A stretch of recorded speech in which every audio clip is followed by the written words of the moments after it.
Hello, BookTube, and welcome to our read-along of Jane Austen's Pride and Prejudice, where I'm not just taking you through the book, I'm reading it to you with copious interruptions. And we are up to chapter 34. And if you go to the Jane Austen Museum in England and look at her manuscripts of this novel, you will see that under chapter 34 in her original manuscript, she wrote velociraptors and then crossed it out.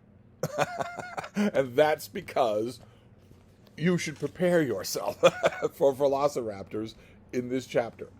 It wasn't me that came up with that term. It was your precious Elizabeth at Bookends and Books, okay? It's a smarty pants that came up with that term. We are with Elizabeth Bennet at Hunsford Parsonage, the home of her old best friend, Charlotte Lucas, who is now Mrs. Collins. She's married the obsequious Mr. Collins, who is the footstool of the Lady Catherine de Bourgh, his wealthy and imperious neighbor, who is also the aunt of Mr. Darcy, who has been a weird kind of on-again, off-again verbal sparring partner with Elizabeth Bennet for the whole of this book. And who lately, he's visiting Lady Catherine, so he is in the neighborhood. And lately he's been acting rather odd, like a moonstruck calf. He's been showing up where Elizabeth goes walking. He's been showing up at the house, but then saying nothing. And it's been confusing to Elizabeth. I don't know if it was all that confusing to any of Jane Austen's original readers. And I don't think it's all that confusing to anyone reading the book, even for the first time in 2024.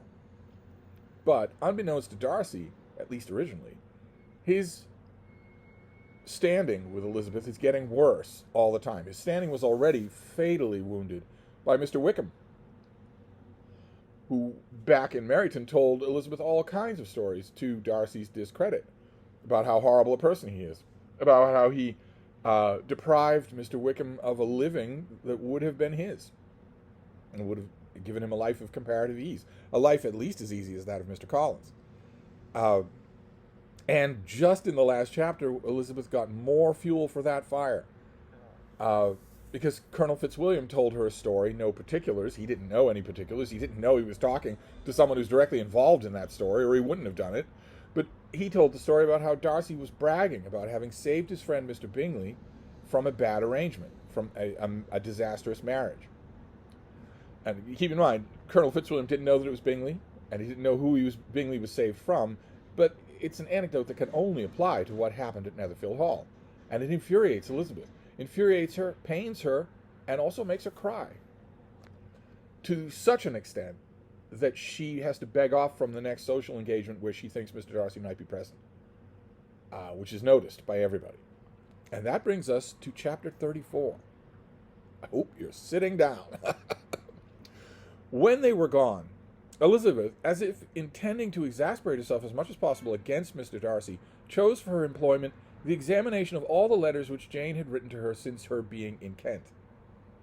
They contained no actual complaint, nor was there any revival of past occurrences or any communication of present suffering. But in all, and in almost every line of each, there was a want of that cheerfulness which had been used to characterize her style, and which, proceeding from a serenity of a mind at ease with itself, and kindly disposed towards everyone, had scarcely ever clouded.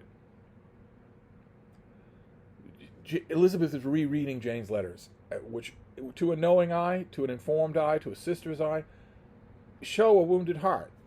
Mr. Darcy's actions in breaking off the attachment between Bingley and Elizabeth's sister severely hurt her sister. They hurt Jane, and are continuing to hurt her. We've been told just recently that she is still down in the dumps about this subject.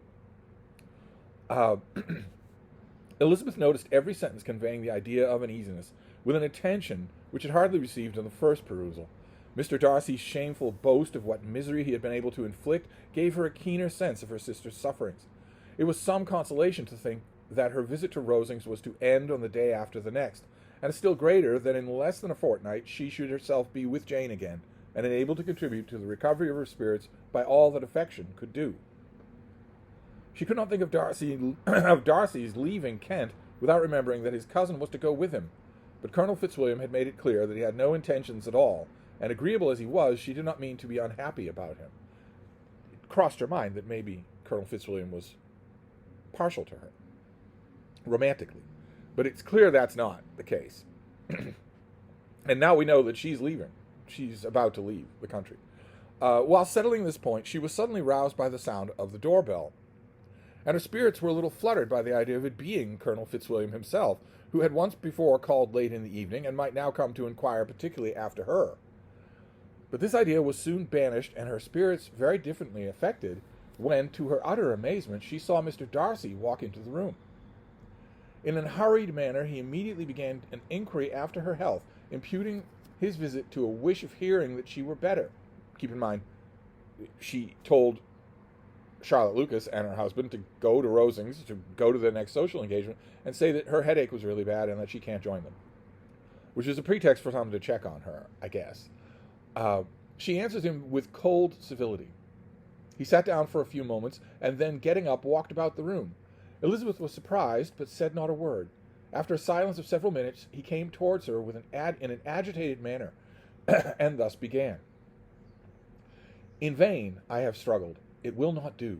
My feelings will not be repressed. You must allow me to tell you how ardently I admire and love you." Elizabeth's astonishment was beyond expression. She stared, colored, doubted, and was silent. This he considered sufficient encouragement, and the avowal of all that he felt had long felt for her immediately followed. He spoke well, but there were feelings beside those of the heart to be detailed. And he was not the more eloquent on the subject of tenderness than on pride. His sense of her inferiority, of its being a degradation, of the family obstacles which judgment had always opposed to inclination, were dwelt on with a warmth which seemed due to the consequence of his wounding, due to the consequence he was wounding, but was very unlikely to recommend his suit. I join legions of Jane Austen fans over the centuries in saying, could you please give us this conversation? Could you give us all this dialogue? Why are you telling us about this instead of giving it to us? But it doesn't suit Darcy well, because he's not just professing his love. He's professing his love even though she's lowborn, even though she's not of his social status. In spite of her deeply rooted dislike, she could not be insensible to the compliment of such a man's affection. And though her intentions did not vary for an instant, she was at first sorry for the pain he was to receive, till, roused to resentment by his subsequent language, she lost all compassion in anger. She tried, however, to compose herself to answer him with patience when he should have done. He concluded with representing to her the strength of that attachment which, in spite of all his endeavors, he had found impossible to conquer, and with expressing his hopes that it would now be rewarded by her acceptance of his hand. As he said this, she could easily see that he had no doubt of a favorable answer. He spoke of apprehension and anxiety, but his countenance expressed real security. Such a circumstance could only exasperate farther, and when he ceased, the color rose in her cheeks, and she said, "In such cases as this, it is, I believe, the established mode to express a sense of obligation for the sentiments avowed, however unequally they may be returned." Picture the look of startlement on Darcy's face. Unequally. It is natural that obligation should be felt, and if I could feel gratitude, I would now thank you. But I cannot. I have never desired your good opinion, and you have certainly bestowed it most unwillingly. I am sorry to have occasioned pain to anyone. It has been most unconsciously done. However, I will hope to be of short duration. The feelings which you tell me have long prevented the acknowledgment of your regard can have little difficulty in overcoming it after this explanation.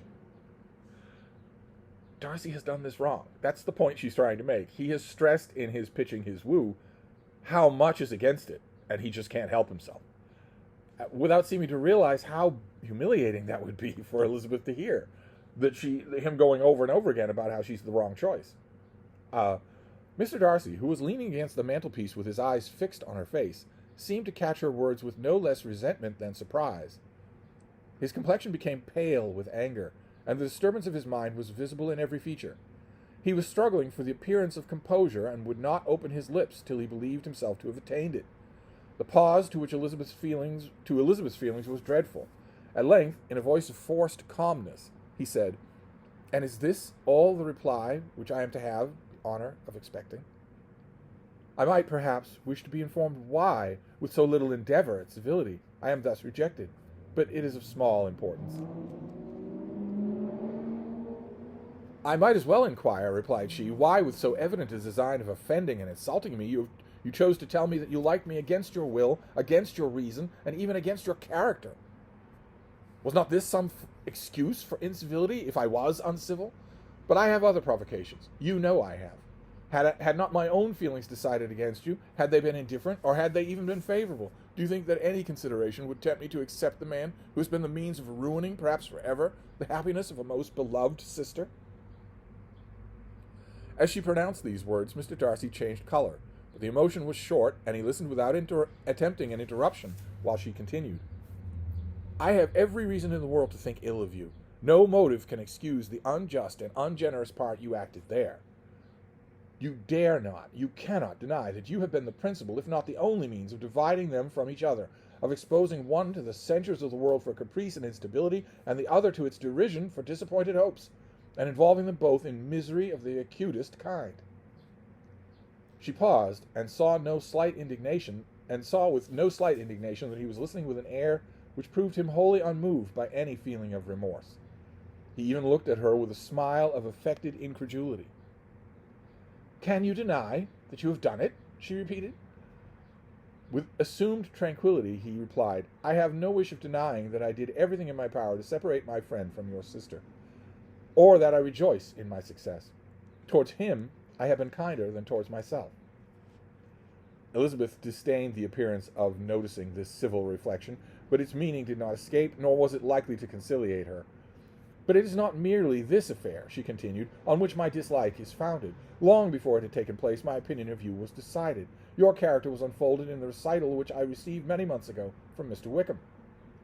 On this subject, what can you have to say? In what imaginary act of friendship can you here defend yourself? Or under what misrepresentation can you here impose upon others? You take an eager interest in that gentleman's concerns, said Darcy in a less tranquil tone, with a heightened color. Who knows what his misfortunes have been can help feeling an interest in him. His misfortunes, repeated Darcy contemptuously. Yes, his misfortunes have been great indeed. And of your infliction, cried Elizabeth with energy. You have reduced him to his present state of poverty, comparative poverty. You have withheld the advantages which you must know have been designed for him. You have deprived the best years of his life of that independence which was no less his due than his desert. You have done all this, and yet you can treat the mention of his misfortunes with contempt and ridicule. And this, cried Darcy, as he walked with quick steps across the room, is your opinion of me. This is the estimation which you hold me. I thank you for explaining it so fully. My faults, according to this calculation, are heavy indeed. But perhaps, he added, stopping in his walk and turning towards her, these offenses might have been overlooked had not your pride been hurt by my honest confession of the scruples that have long prevented my forming any serious design. These bitter accusations might have been suppressed had I with greater policy concealed my struggles and flattered you into belief of my being impelled by unqualified, unalloyed inclination, by reason, by reflection, by everything. But disguise of every sort is my abhorrence, nor am I ashamed of the feelings I related. They were natural and just. Could you expect me to rejoice in the inferiority of your connections? To congratulate myself on the hopes of relations whose condition in life is so decidedly beneath my own? I'm sure that partially what's being discussed here are the gardeners or an uncle who's an attorney, but really this is about Mrs. Bennet. Elizabeth felt herself growing more angry every moment, yet she tried to the utmost to speak with composure when she said, You are mistaken, Mr. Darcy. If you suppose that the mode of your declaration affected me in any other way than as to spared me the concern which I might have felt in refusing you, had you behaved in a more gentlemanlike manner. She saw him start at this. It's pretty much the worst insult she could send him. She saw him start at this, but he said nothing, and she continued. She continued with one of Jane Austen's greatest lines. I hope I can do it even a fraction of justice. You could not have made me the offer of your hand in any possible way that would have tempted me to accept it. Oh. Velociraptors would be a mercy. Again, his astonishment was obvious, and he looked at her with an expression of mingled incredulity and mortification. No wonder no one has ever even come close to talking to him this way. She went on. She's taking every pause of his as an encouragement to continue. From the very beginning, from the first moment, I may almost say, of my acquaintance with you, your manners impressing me with the fullest belief of your arrogance, your conceit, and your selfish disdain of the feelings of others were such as to form that groundwork of disapprobation on which succeeding events have built so immovable a dislike. And had I not known you, I had not known you a month before I felt that you were the last man in the world whom I could ever be prevailed upon to marry. You have said quite enough, madam. I perfectly comprehend your feelings, and have now only to be ashamed of what my own have been. Forgive me for having taken up so much of your time, and accept my best wishes for your health and happiness. And with these words he hastily left the room, and Elizabeth heard him in the next moment open the front door and quit the house. The tumult of her mind was now painfully great. She knew not how to support herself, and from actual weakness sat down and cried half an hour. Her astonishment, as she reflected on what had passed, was increased by every review of it, that she should have received an offer of marriage from Mr. Darcy, that he should have been in love with her for so many months, so much in love as to wish to marry her in spite of all the objections which had made him prevent his friends marrying her sister, and which must appear at least with equal force in his own case, was almost incredible. It was gratifying to have inspired unconsciously so strong an affection, but his pride, his abominable pride, his shameless avowal of what he had done with respect to Jane, his unpardonable assurance in acknowledging, though he could not justify it, and the unfeeling manner in which he had mentioned Mr. Wickham, his cruelty towards whom he had not yet attempted to deny, soon overcame the pity which the consideration of his attachment had for a moment excited. She continued in very agitating reflections till the sound of Lady Catherine's carriage made her feel how unequal she was to encounter Charlotte's observations, and hurried her away to her room. Well, there you go. That is chapter 34. Mr. Darcy has explained, he has now given us the explanation for his weird behavior in the last few chapters. He has been in love with Elizabeth, probably for some time, probably since Meryton. And he has proposed. And you can see the gambit in his mind. He was thinking, well, I'm offering you to be the mistress of Pemberley. I'm offering you an enormous amount of money, virtually noble status. And I'm going to preface that offer by telling you how much everything will weigh against it. Your connections with the mercantile world, your small or non-existent income, your mother, all of it weighed against you. You can see that in Darcy's mind, he was not trying to be arrogant or condescending.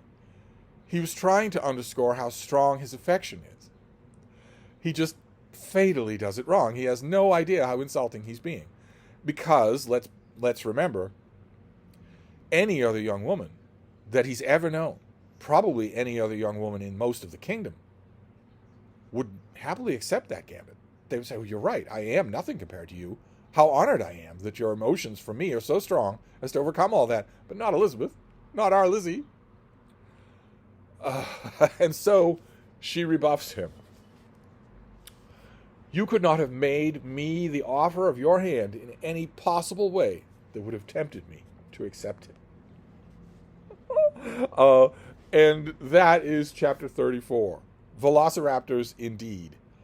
And believe it or not, because this is Jane Austen and she is great, beyond any doubt great, we get even more in the next chapter. And it's from reading. It's from reading a letter. It isn't even action. It's just reading a letter. And you will be thrilled like you were on a roller coaster ride. So we'll get to that next time. But now things are cooking. So I'll wrap this up for now, and I'll be back. Thank you, BookTube.